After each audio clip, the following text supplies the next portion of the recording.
Hey guys, thanks for going on this nerd journey with me.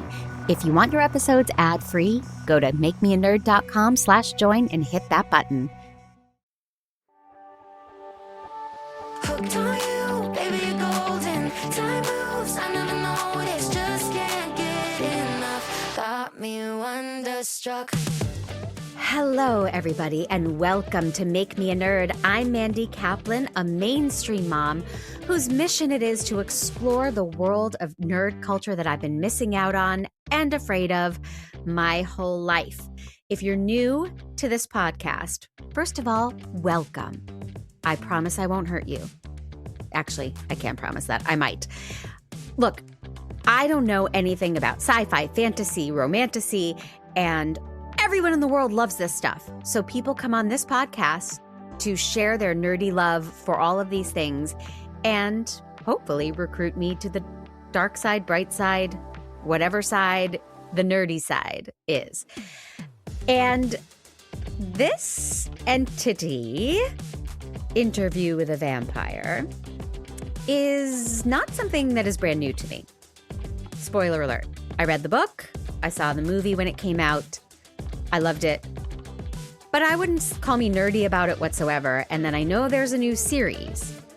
So who better than to recruit me to the vampire side than one of my favorite people, one of everybody's favorite returning guests, actor, singer, brilliant, wonderful man, Jonny Lee Jr. is back. Hi, everybody. Hi, Jonny. What you wearing? I am wearing my vampire shirt. It's like one of those frilly, like late 18th century shirts, you know? Yeah. It's my thing.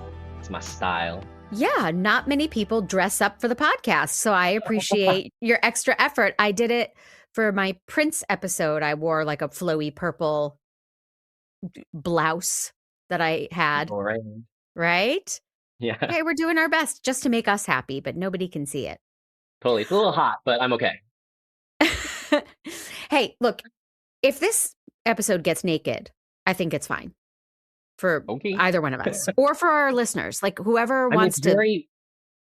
it's very apt for this series and movie and book. Yes. Interview with a Vampire. Tell me what your history is. I'm assuming you read the book first before the movie came actually, out. I saw the movie first because it came out in the early 90s, right? And I remember watching the movie with my parents. I was still a child and I was scared shitless when I watched it, right? Because it was about a vampire and it was super creepy. I remember the scene with Claudia getting turned into a vampire really creeped me out, but also like I couldn't stop watching it. Wow. And then when I got to the end of the movie, I was like, this is sad. This is scary. I don't know how I feel about it. And then years later, I decided to read the book. And then I read the book basically as a pubescent teenager, the perfect time to read a vampire novel. Yes. And fell in love with the book and then watched the movie again and basically fell in love with it really for the first time after reading the book. Okay. And then the series, did you start that right when it came on or did you come late? Yeah. Yeah. No. When it premiered, I was like, I'm watching it. I watched every single episode when it came out and I watched it twice. Okay, that counts. Nerd alert. There it is. Yeah. So are you a vampire person? Like, or were you excited to see this? Or you were a kid and your parents just said, hey, Tom Cruise is in a new movie, let's go. No, actually, I had no particular feelings towards vampires ever. I maybe dressed up as Dracula, I think when I was in first grade. And it was only really reading the Anne Rice Vampire Chronicles where I became kind of obsessed with the idea of vampirism and immortality in particular, more so with the immortality than the drinking blood aspect. But Anne Rice definitely created a very like sexy type of creature that I was like very into as a teenager. Well, she also, as I was watching this, she establishes new rules and throws out some of the things like there are no bats in No, Interview with a Vampire. So a no, lot of the things we've come to see as standard, she ignores. yeah. And I like that. She made it her own and created this world that Mhm. felt very visceral, and we're in the world. The movie's so beautiful to look at. The Yeah, director, Neil Jordan, at the time so was good. coming off Crying Game, and it- Hmm. but you feel like you are dropped down in whatever time and country they are in, that you are surrounded by it. And she made these vampires seem realistic. Yeah, and I think it's really the first time in literature where you had a vampire that seemed very human but also otherworldly as well. It's really because of Anne Rice that something like Twilight became a thing, you know? Because before, Absolutely. yeah, before then, vampires were just Dracula or Nosferatu, and they were scary, bat-changing creatures, right? And only in Transylvania with a weird accent. Yes. Or on Sesame Street counting Like, things. I mean, exactly. to be fair. Well, as the cast started on the screen opening credits, I remembered obviously Brad Pitt, uh, Kirsten Dunst, Tom Cruise. And then it kept going, and I was like, oh my gosh, Tandy Newton, before Yeah, anyone knew who she was. yeah, And Stephen Ray, Antonio Banderas. Like, it's just A-listers across the board. crazy, right? It was. And I have a lot to say about the casting and a lot of the preliminary research I have done. But do you think it was well cast? I Brad think Pitt and in Tom Cruise in terms particular? Yes, both of them were great casting choices. I think Claudia, Kirsten Dunst, in her basically movie debut was actually perfect casting. I do wonder what the movie would have been like with their other choice, which was Evan Rachel Wood. Oh, They decided not against her because she was actually too young and too appropriate. Because you know how Claudia is 5 years old in the book, so they were like, it's a little too ick. well, they needed a young person who could be directed, and yeah, they needed to cast older. Exactly. The only casting choice that I was a little bit, and still am, iffy about is Antonio Banderas. Can we put a pin in that? Because he's so much later in the movie, and Yeah, I have a few thoughts about that. of course. But I read that Anne Rice was pissed that Tom Cruise was cast. Yep. She had, she was just like, why would you cast Tom Cruise? He is not Lestat. What are you doing? And then she saw the movie and she Yep. did a 180. And I think we all, as a collective society, did that. In my humble opinion, I thought he was fantastic and not Tom Cruisey. I thought he really went for it. I really loved him. And I remember the idea of like, Tom Cruise as Lestat? What? No. And I think he pulled it off. He really did, honestly. Like, when I watched the movie the second time, knowing Tom Cruise as an actor, I was very, very surprised and just kind of like, I bought it. I was like, you are the stat. This Yeah. is insane. I don't see Tom Cruise at all. Yeah. Oh, yay. Okay. Oh, so far we're getting along just Hmm. fine. Sometimes it gets pretty contentious up in here, but I think that the conceit of having this be an interview and start in the present day and with just chain smoking Christian Slater saying, "Oh yeah, okay, you're a vampire, really?" I think that is beyond genius.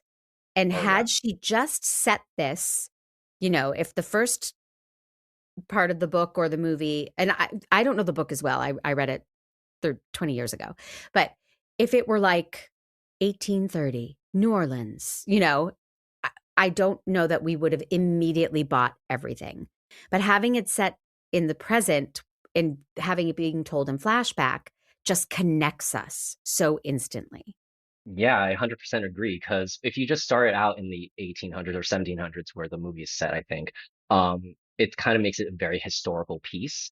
And sometimes people really want to get into that because there's like that sort of feeling about the dauntingness of a historical drama, right? Hmm. It's like you don't just sit down and watch Downton Abbey out of nowhere, or like go watch a World War II movie expecting it, an easy time. Right. But Well, with the framework of the interview, it's quite inviting. and not only is it historical, which I agree can be a heavy lift, then you're adding all of this lore, of Yeah. vampires. And somehow it's like candy. We get it. We're there. we understand everything and we're dropped in and we're happy. Yeah, I do want to say that partially I would like to say that the reason why it's such a draw is because of the visuals, right? The beautiful visuals. And Neil Jordan, right? Is that his name? Yeah, Yeah, that's that the Neil Jordan director. came up with. Yeah.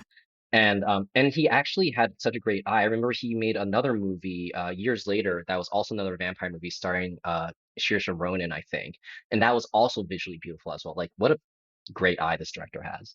Yeah. I don't know what that movie would be, but I will have my research department get on that. Yeah, I can't remember the name of it, but it was also another vampire movie, basically. I mentioned that it starts with a journalist, played Daniel Malloy, played by Christian Slater in the movie. Yes. Didn't he seem a little too uh comfortable and relaxed around a vampire for you? Christian Slater in particular?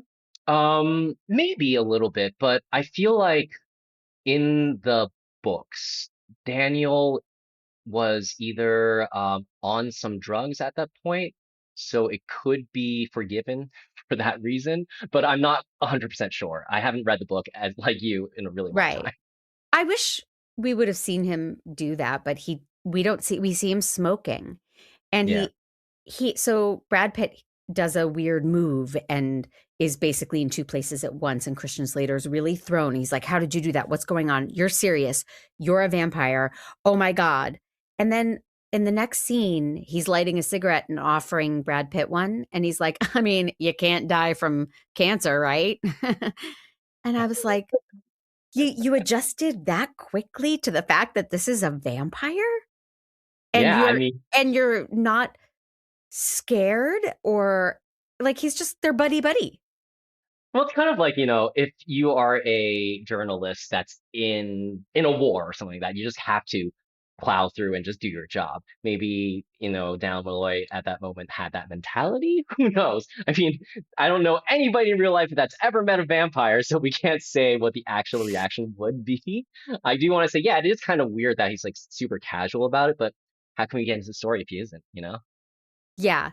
I I don't know if it's just me, but I would have liked to have seen a little more like, so can I ask you a few questions? And for those of you who can't see me, I'm doing a very brilliant interpretation of a nervous person, like being on edge or, Yeah. hey, let's not sit so close together. Like, is it cool if you stay on the other side of the room or like, but he's just like, all right, have a seat. Let's talk. I don't know. Like on that topic though, like skipping forward just a little bit, I would like to say that Eric Bogosian's portrayal of Dal Malloy, so good. And there's like the nuance I feel like that you want from Christian Slater's portrayal is in that version, in my opinion. It's entirely different. Entirely different. Yeah, uh, very different and not I was a little confused because I thought, Mhm. "Oh, is this taking place after Interview with the Vampire, the movie, and it's Daniel Mhm. Malloy 30 years later?" But it's not. It's instead of. It's like as if Yes. that never happened and Daniel Malloy is a man in his 70s, I think Eric Yeah. Bogosian is. But, um, and I've always loved him. So much cruelty to animals in the first 30 minutes of this movie. Rats, poodles, chickens.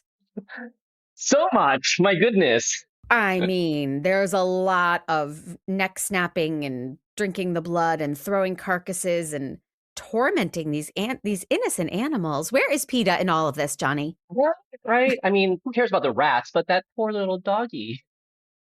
Oh, I mean, I shouldn't say that. Rats are very, very kind and intelligent creatures, but we have those that like, that dirtiness factor that we always think about with rats. yeah, and they go for it. Like the rat lobby's got to be pissed because then Claudia's like, "Ew, you ate rats," and everyone's just anti-rat. Like the real world. Yeah, uh, but it was remarkable how much animal cruelty there was in the Yeah, beginning. yeah. Now, I mean, yeah. sorry, even the human cruelty was quite shocking when I was watching it. Like the scene that sticks in my mind is that one scene in the whorehouse Mhm, where I think Lestat bites that prostitute's breast and she starts bleeding. And I mhm. remember how shocking that was. I was shocked watching it and very disturbed because it's just something that you would never think about, right? And Yep. watching the blood pool down her dress, oh my goodness, And she's in horrifying. ecstasy, and then she's Yeah, yeah, the horrified. juxtaposition, my goodness. Well, that is one observation I had that, again, Anne Rice not following the rules, they bite other body parts as much as necks. It wasn't all Yeah. just like the two fang thing in the neck. hmm He bit hmm breasts and wrists and other body Anything you parts, can to get to the blood. I guess. And I mean, it makes it more sensual. Oh, most definitely. And that's actually probably the main descriptor of Anne Rice vampires is that they are sensual creatures. I'm going to dive further into this Okay. sensuality right after this. I think it is very sensual and very sexy, but it has a nice balance with how grotesque and heartbreaking it is. Like the the woman who sees her breast, and or the woman on stage at the end who's begging for her Oh, life, but she's naked and beautiful, and it's I, it's so fucking powerful, this balance, right? hmm It's not just glamorized, sexy, oh, look, they're vampires and they make out and do hot stuff. Yeah. It's really viscerally upsetting. Yeah, it really is. Like the woman in the Teatro de Vampire, she is like I did not want her to die. And when she died the first time I watched the movie as a child, it kind of scarred me. It was very, very sad and scary and everything all in that one moment. And like Mhm. because the thing is you watch a regular horror movie and you can kind of be numb to it, but something about this particular story made you feel every single human loss very viscerally and very strongly. And I'm not making light, but there's also something like as a woman or as a gay man who has we've all been drawn to the bad boy. We've all made dumb choices. Well, not you. You've been with the same man for 185 years. But um I can think of how many times I lost myself or did something that I'm like, what am I doing? I'm just trying to impress this guy. And that's what all the women seem to go through at the end of their lives. They go through this like not being true to themselves because he's this handsome, charming guy and he gives them wine. And then they're like, oh, and then they're killed. And hmm it's like salt on the wounds, you know, Yeah, yeah. Oof. that Never they've thought about it that compromised who way. they are. Yeah, yeah, totally. Yeah. Oh, now I'm depressed. We'll laugh it Damn out. you, Anne Rice. Well, here's a deep question for you. Are you Yeah, ready? of course. Why do you think Lestat recruits Louis? I think because Lestat is a very lonely person.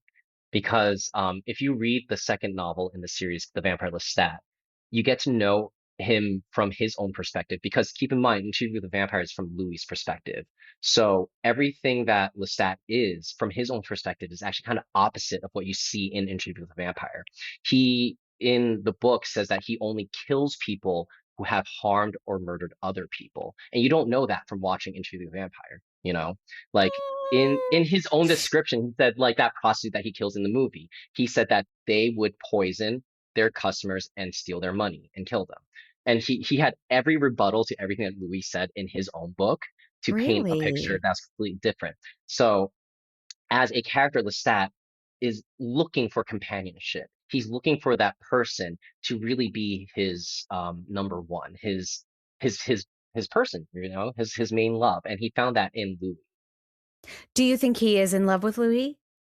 From the movie. Let's stick with the movie because I think it's quite clear in the show. Okay. In the movie, I would say because they don't get really into the nitty-gritty of their relationship.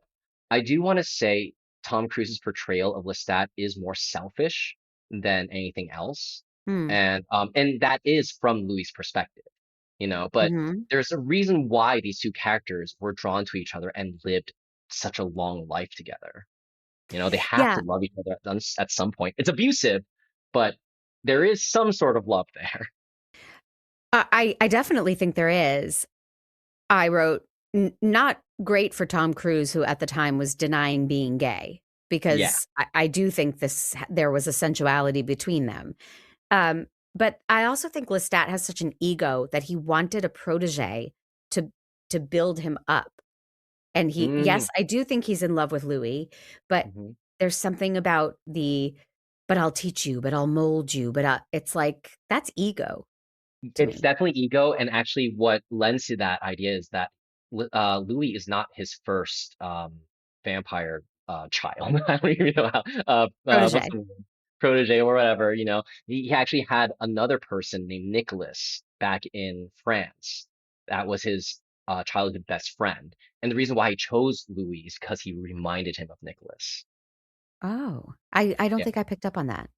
That's only in the second novel. It's not in Interview with Vampire, and it Oh, is okay, good. hinted. Yeah, it's hinted at in the TV series as well. Okay. Yeah. Uh, I have a fun fact about Louis. Are you Hmm. ready? And Yes, you I'm probably know ready. this. Pete, fun fact. At one point, when Rice was considering changing the gender of Louis to make the relationship heterosexual, boo, Cher was considered for the part. What? What? That's Did you? insane. I shocked you. You did shock me. I had no idea. What, Cher? Oh my goodness. Mm-hmm. I cannot imagine Cher in that era. In that Well, era in snap out particular. of it, right? No, she does not read as a period actress. Not at all. My goodness. Wow. That would have been Yeah. uh that would have been the same thing as Michael Jackson in Hook. Do you know about that? Oh, as Robin Williams' character? Yeah, Or yeah, like, wow. yeah, Yeah. I mean, I I find it so inherently sad and offensive to think a studio was like, "Well, if you make it a lady, we'll make this movie." yeah, Because yeah, the dynamic between these two men is that's what makes this story work. That's what makes yeah. us want to watch. It draws you in. It's so interesting when it's two men. If it's like a regular heterosexual relationship, which Anne Rice does play around with her vampire characters, it oftentimes it's hard to take away the sexual dynamic in the real world of like, misogyny and all that. Mhm.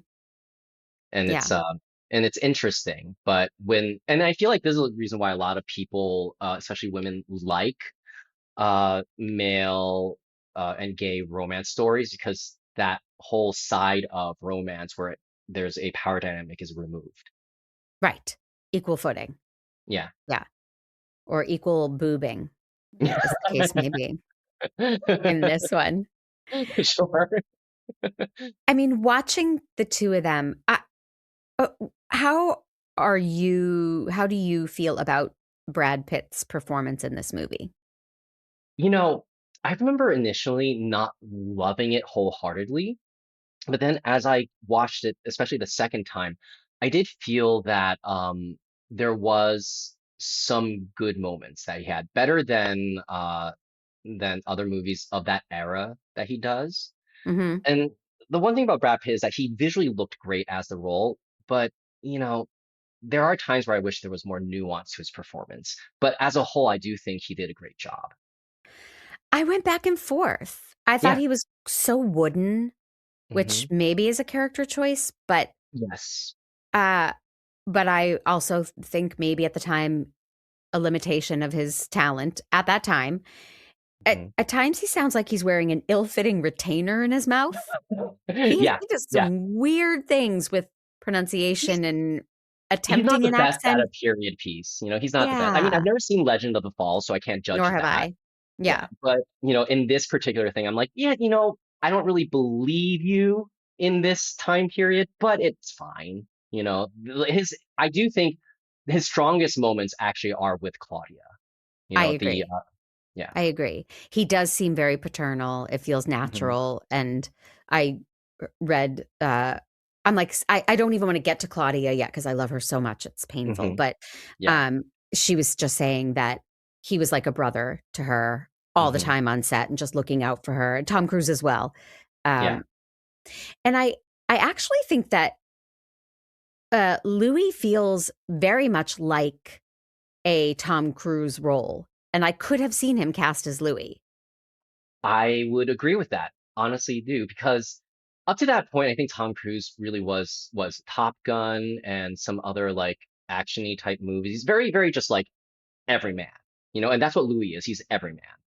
He's just very plain, boring, does whatever Yeah. he does. And And in a way, I actually do think Brad Pitt, as we have witnessed down the line, him doing something more charactery is actually more captivating on him. So in a weird way, if they had switched, it might have been similar. mhm. Brad Pitt might have Yeah. shown more brightly as Lestat as well. Who knows?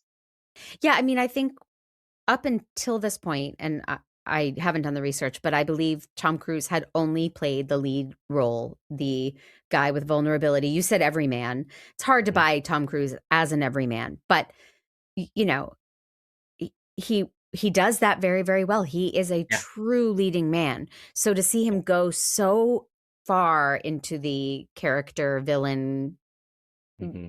uh realm was thrilling. I just thought he was great. It was, I mean, his performance was delicious. It was really, really great. Yeah, and I think we could see him having fun, and I read Brad Pitt didn't have fun during filming because it was all Nope. night shoots and he was uncomfortable, and maybe we're picking up on some of that in his staid ways on film. Could be. Could be. I Sorry, would say Brad maybe. Pitt. It's I okay. He think had he's such a very long career and he's still going strong. So yes, and I do think he can act. I just think this wasn't his best. yeah, Um, so I guess we can talk about Kirsten Dunst as Claudia now. And I think sure. in having a child sets this apart from any other monster movie, any other high concept period. It's just genius of Anne Rice. 100% agree. It is really the point of the story where you're just kind of like, I can't believe this is happening. And you're Yes. so drawn in and you're so, like, it's sold. It's done. You're like, I'm in it. Yes. And I think the story is so strong and the part is so strong. I'm sure a million little actresses would have been wonderful. Yeah. But I read Kirsten Dunst came in first, and then they saw 1,000 other little actresses, and then they said no one matched up to her. Wow. That's amazing. She is perfection in this movie. So good. Like that scene where she cuts her hair. Mm-hmm. I will just watch that clip every now and then just to watch it. It's Yeah. it's so good. Like Very mommy dearest. But like the ability for her to, as a child at that age, understand the situation, really portray it to that extent, for me to believe it wholeheartedly, like really kudos to her. Yeah. And physically, when she cuts, so she's got these big doll curls. Basically, she is a living doll. Yeah. And she, in protest to hurt her dads, her Louis and Lestat, she chops up all her hair and then she storms out of the room. And she looks so much like Little Orphan Annie when she's doing it because her hair is like all short and Totally, spiky. totally. And then, and then she marches like a little gangly 11-year-old. And then she goes and looks in the mirror and it's all grown back. And Yeah. it's explained to her that will keep happening. It does remind me, but in Mommy Dearest, the mom cuts her hair, right? Hmm. Evil Joan Yeah. Crawford cuts her hair. Yes. Yes. If Christina's anybody, hair. I did a really fun episode on Mommy Dearest with a very super gay nerd, Abdi Nazemian. And if anyone wants to listen to that, it was so joyful to deep dive into Mommy Dearest. So go back in the archives and check that one out. So I guess this is my second shorn scene that I've done for this podcast. um, she is so good at being bratty and a normal kid. And, Hmm. I don't want to and no. And then she masterminds the whole plan of escape, like how they're going to get free from Lestat.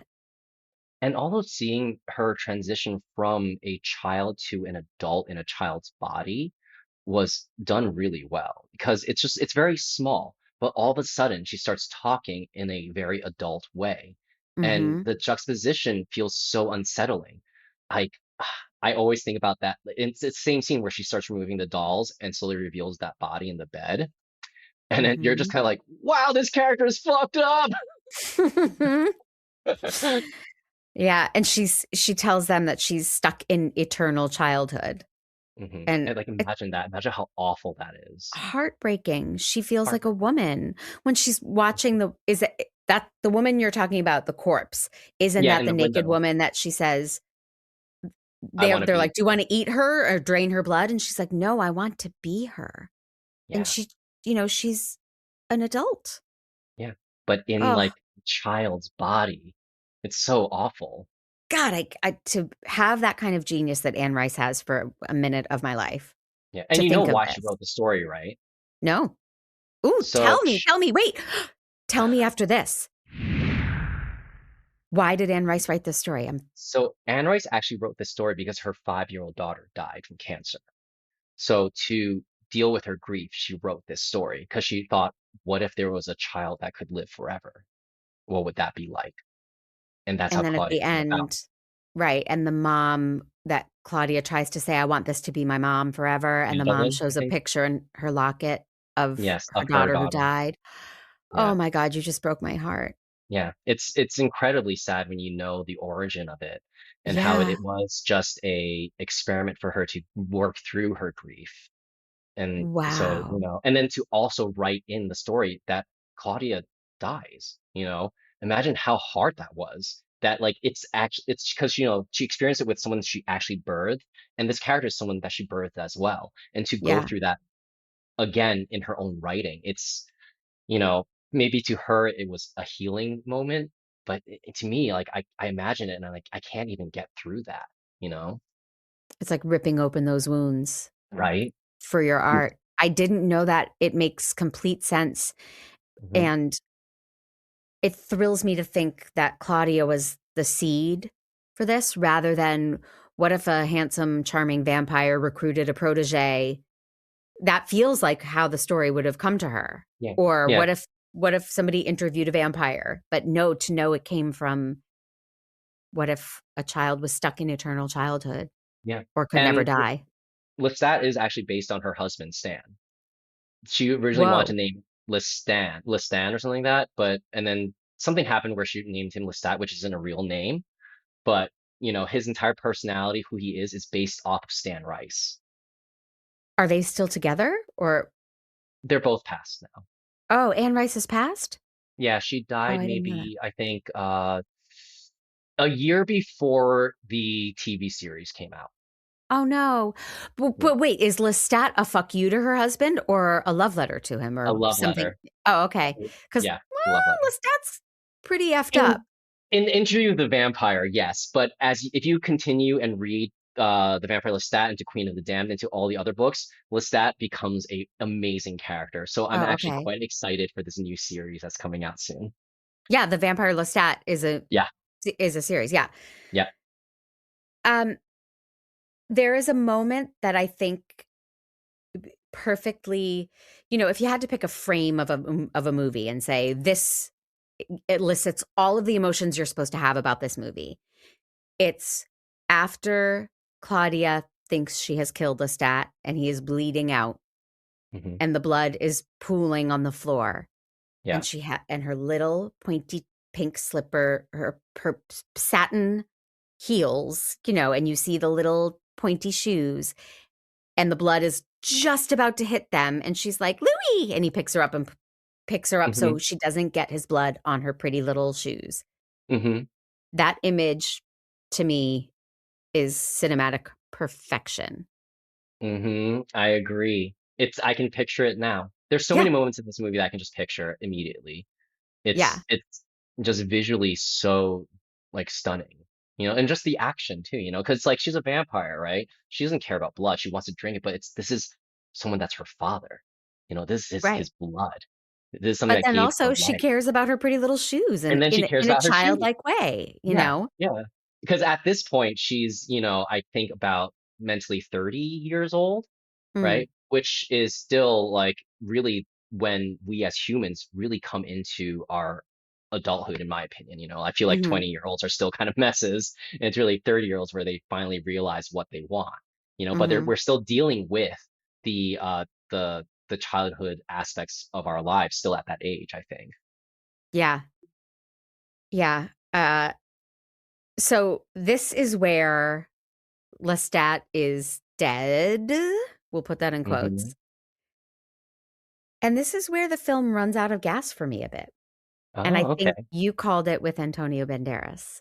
Yeah. I think it Yeah. departs from the thing. It's like almost a bait and switch for a big chunk of the movie. It's like we Hmm. fell in love with Claudia and Lestat and Louis and their life and the house. And then that's all gone.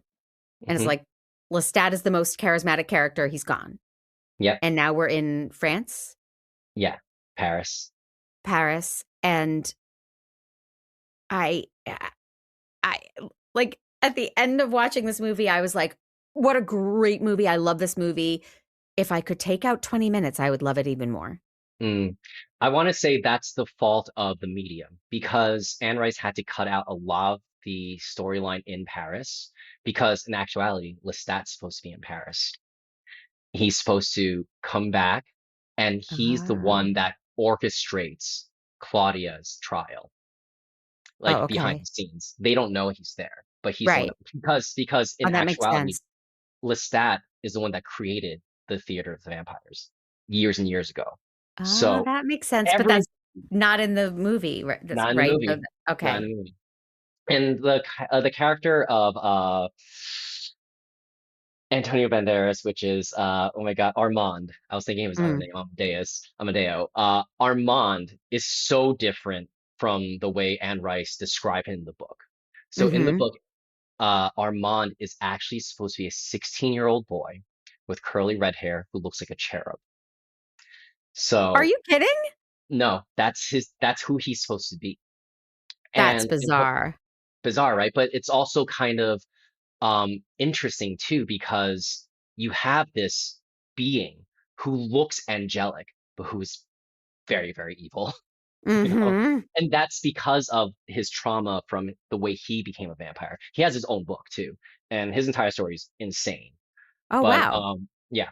And but for me, knowing all of that and knowing the history behind that character, seeing Antonio Banderas's portrayal of it, and the writing of that character in the movie was kind of upsetting. It was a lot of monologuing, Yeah, like a lot. yeah. And I couldn't help but think this just feels like, ooh, you know who we could get? The hot Hmm. actor right now. Because this was like Sure. one of his first, I think, like mainstream American movies. He was Yeah, I think it was Robert after Rodriguez's films. And yeah, it was definitely after Desperado yeah, and people because knew that's what. him. And Hmm. they knew him from the Madonna movie, which I know is weird, but Truth or Dare I came out and everyone was like, "Oh, that guy." He was Yeah, so trendy at this point, and it felt and like a this might have been after Philadelphia as well. "Oh, really?" I think so. Maybe I could be wrong though. I don't remember. But yeah, that was the era where Antonio Banderas was like an it guy, you know? Okay, so Interview with a Vampire was 94. Yeah, Philadelphia is 93. yeah. 1 year after. Look at that. Smell you, Johnny. What did you minor in Antonio Banderas? Ah. Um, in general, I like him as an actor. I just Yeah, it didn't I it saw didn't him work in for me. Nine, the Oh, you musical. did? He Yeah. was amazing. So Yeah. good. Yeah.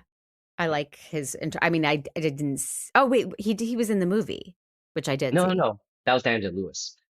He was in Oh, Daniel Day-Lewis. the most recent Broadway revival. Yep. That No, was I directed by remember. David LeBeau. Yeah, With he was great in that. Krakowski, right? And he wanted to do the movie, but they were like, no. That's so bizarre. I know, I know. No, he's talented and lovely, and I apologize to him and his people that I just didn't buy him or care about him in this I movie. mean, it's not him. It's the way the character was written and the way they made him look and everything. It just wasn't I'll buy the that. best fit. Yeah. Yeah. Yeah. All right. So far, look at us maintaining a friendship through all of this. How how else is it wildly different from the book, or is it pretty loyal to the book? It's pretty loyal. I want to say because Anne Rice wrote the screenplay, it is almost it's not one to one, but it's very close. Okay.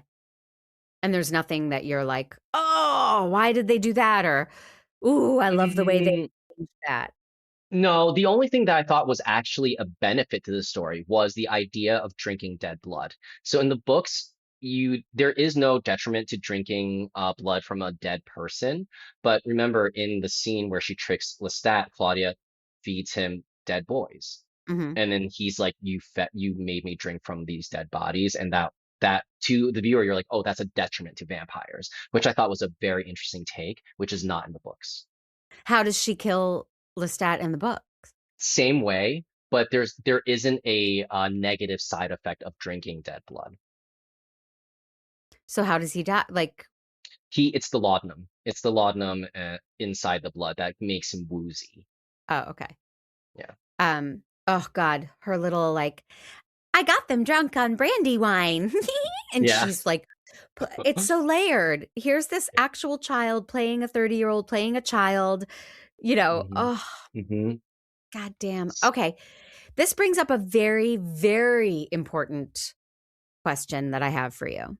And Yeah. I'm going to pose the question, and then I want you to think carefully about your answer Hmm. because it's time for fuck, marry, kill, Oh goodness. right? Hmm. So we're going to answer this right after this. You haven't had long enough to think about fuck, marry, No. kill. So I'm going to give you a gift, and I'm going to tell everybody that Make Me a Nerd is a production of True Story FM, engineering by the peerless Pete Wright. My theme song is Wonderstruck by Jane and the Boy. And if you want to reach out on social media, you can get me at Mandy underscore Kaplan underscore Clavens on Instagram, both with K's. That's a great place to reach out and say, hey, how come you're not talking about this movie or book or show or whatever? Make suggestions. I'll take them because I pander. And if you would be so kind as to leave a review on Apple Podcasts like Jucan Sam left, uh, Jucan Sam says, I'm doing the Lord's work, which is hilarious. It's about time someone really helps nerds. It's about time someone helps nerd culture be really, truly understood. Marvel movies and Star Wars are barely scratching the surface of our world, and there's so few accessible ways for people to get excited and learn about shows, games, movies, books, etc. in a fun, interesting, safe space. Love Make Me a Nerd and everything it's doing. Thank you, Jucan Sam. I really do appreciate that. If you're feeling extra supportive, go to makemeanerd.com/join. Hitting that button will get you your episodes ad-free and early, and my eternal gratitude, because I want to keep this journey going. And that's how Yeah. I do it. It's a membership thing. So $5 a month, if you can dig into your heart and wallet, I would be grateful. I love this Fuck, journey for you. yay! Okay, fuck, marry, kill. And now I feel like it can be the characters or the actors, but I feel like we should commit to one way. Let's do characters because actors, it completely puts it in a different wheelhouse. Okay, okay. So lay it on me. Characters. Fuck, marry, kill. Well, you have to give me a parameter, right? What characters? Oh, any of them, I say. Just pick Any of three. them. Okay, Yeah. all right. I would say, okay, I would say personally, I would fuck Louis, marry Lestat, and I would have to kill Claudia because I don't want to fuck or marry her. Well, can't you kill Antonio Banderas? Or Yes, I Stephen could. Ray is annoying. Let's kill Oh, most him. definitely, most definitely. Let's kill Antonio Banderas as Armand, Okay. or him, who plays, I think Stephen Ray played Santino, right? I think it was Santino I don't know, but I just found him very or annoying. Santiago. I can't remember his name, but the one that mime mimicked Yeah. the Yeah. Louis. Right? Yeah, his Yeah. name's either I think it's Santino. Well, he's my choice to kill. Sure, sure. Um, Yeah, I was doing the main three. yes. Well, now you are doing the main three, and that is totally valid. And I'm glad we disagree because Yes. I for sure would fuck Lestat and marry Louis. Oh, okay, the opposite. Louis like upstanding and Yeah, a little boring. I don't want to F that. super boring. That's the thing is that like Louis as a character to me is so boring, but not in a TV show. Right. Mhm. No, very different. Let's Very different. All right. Well, thank you for answering that uh, gripping emotional question. So, towards the end of the movie, I Googled the TV show to see like where I was going to watch it and how it's different from the movie. Mhm. And I read that it was even gayer than the movie, and I thought, how is that possible? It's even Because gayer than the books. yeah, this movie is pretty gay. Yeah, pretty gay, most Yeah, definitely. and it would make a fantastic musical. And they tried Oh, they did. Lestat the musical, Elton John and Bernie Tim Taupin, I Rice. think, right? Or was Oh, it Tim Bernie. Rice? I think it's Bernie Oh, Taupin. I don't like his musicals. Um, Unfortunately, it was very, very meh, mid. okay. It's mid. Okay, as the kids say. All Yeah, right, let's do the TV show, which is on AMC, yeah. which took me a long time to crack that code, and I had to do the free subscription. You can watch it on Netflix. I did not find that. Oh, really? It Yeah, was on so Netflix for quite some time. I'm a proud subscriber to AMC Plus for another 3 days. Then you need to binge the show. My goodness. Yeah, well, it opens with Eric Bogosian as Daniel Malloy, but it opens with him doing like a master class, and it immediately sucked me in, but I was very confused. And I thought, oh, is this like the Will and Grace reboot where their marriages and their kids never happened? And they're Yeah, just going yeah, back. yeah. And in a way, yes, it is. It's just like pretend you didn't see any of that because we're going to retell it. It's not a Alternate continuation. reality, Yeah. Yes, multiverse. sliding doors. Yes. And And my biggest thought right off the bat, yay, diversity. hmm It's hmm so nice because the movie was not No, quite that's there. actually Anne Rice's biggest flaw. And the reason why she never included diverse characters in her stories because she said herself that she doesn't think she has the capability or understanding to do it. Okay. Yeah. I mean, Mm, excuses, but Yep. Yep. Well, this Louis is very different than very different. Brad Pitt's. He's angry and visceral and sweaty and a pimp and has a temper and is not an upstanding citizen. And he's just the opposite. They just took such license with it. hmm And I think that's the reason why Anne Rice and her son Christopher Rice left that project. Oh, they left the show? Originally, they had sold the entire rights to the Vampire Chronicles and most of her work to Hulu, who Mhm. then canceled it, and then AMC picked it up. But when AMC picked it up, they wanted to change it and develop it for a more modern audience. And I think because of that, they wanted a more faithful adaptation. And so because of creative differences, they parted ways. Oh, okay. Mhm. Good BTS stuff, thank you. Yeah, yeah. I have a question that is true of the movie and I thought was gonna be true of the show until maybe it wasn't, but I was confused. I wanted to ask, why is Lestat so seemingly sexual, yet never has sex? Is that a Mhm. vampire thing or an Anne Rice thing? But then does he have sex when he gets all naked with Louis and picks him up and they float up in the air? Are they having sex or is it just this So experience?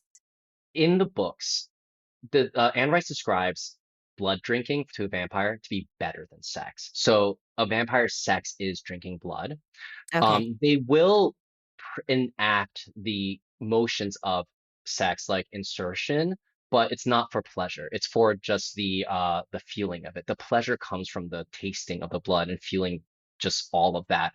And I can't really put it into my own words, but if you read it in the book, she describes it in such beautiful ways. Like I can't replicate it right now because Mhm. it's too good. But she makes it very clear that the ecstasy comes from the blood. Okay. That answers that. But hmm it's, in the film, you're just Tom Cruise, like, doesn't even kiss anybody.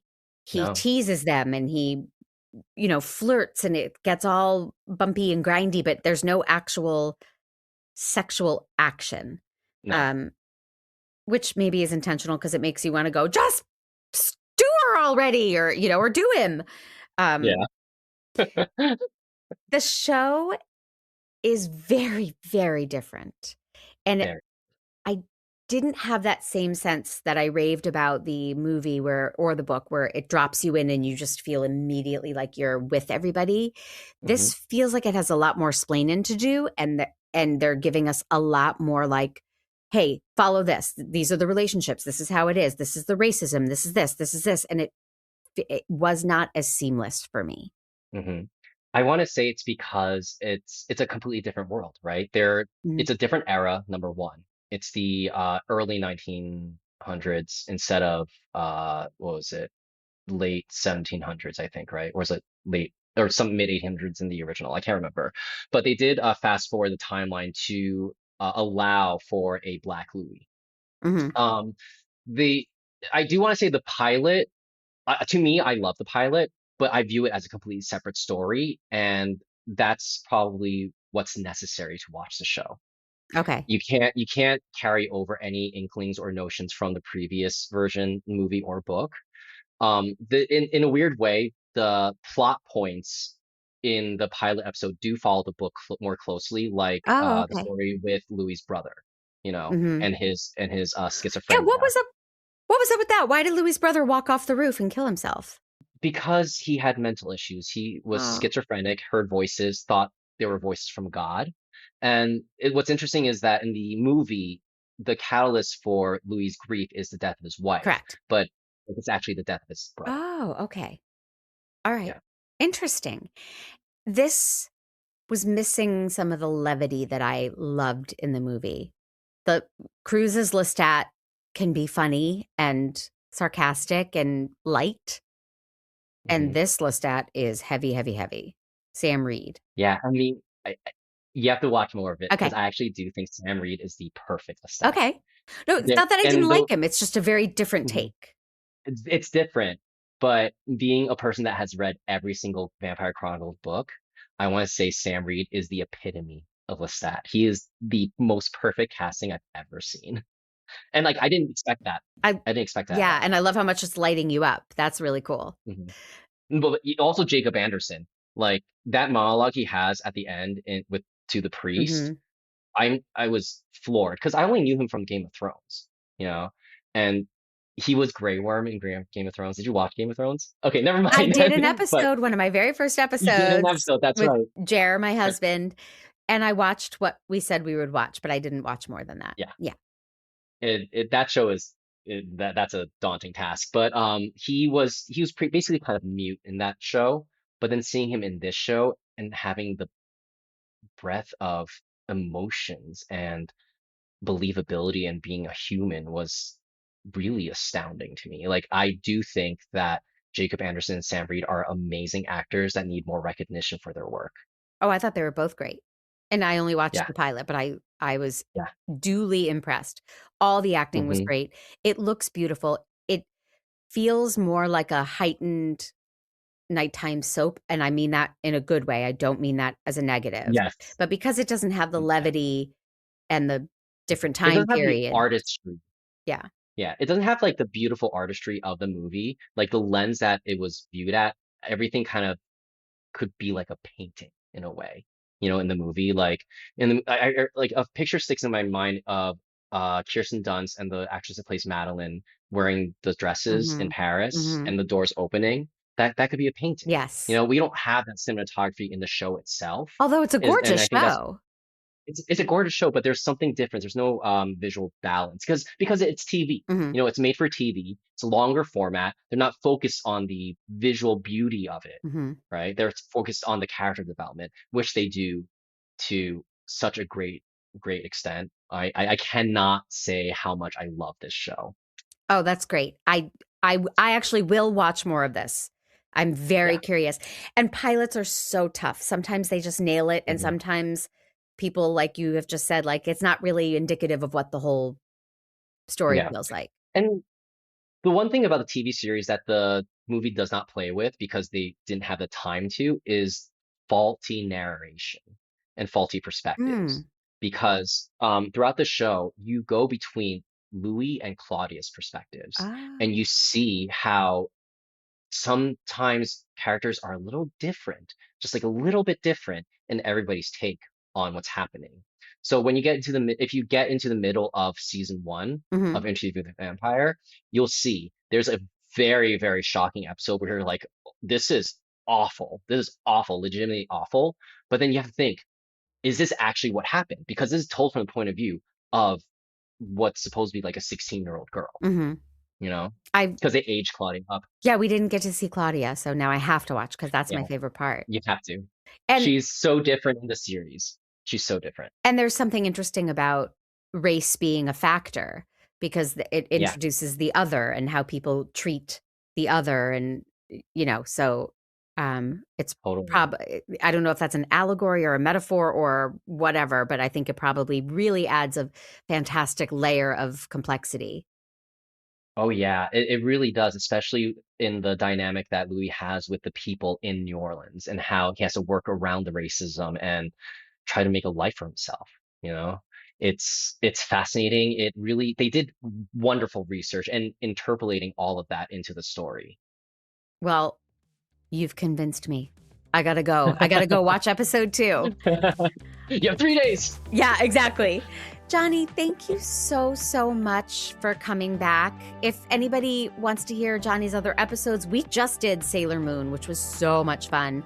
And his first episode way back in the day was trying to get me to play Zelda, which I failed at. But thank you for helping me on my nerd journey. You are wonderful. Anytime, I'm always here to help you out. There's so much more to cover because Oh my your goodness, interests so are so much. different. So it's a lot of I different am, facets. yeah, I'm probably one of the nerdiest people I myself know. Again, I always say I'm a very well-rounded nerd. I love it. I love you. I love all of you who listen to the show. Until next time. Love you too. Thank you.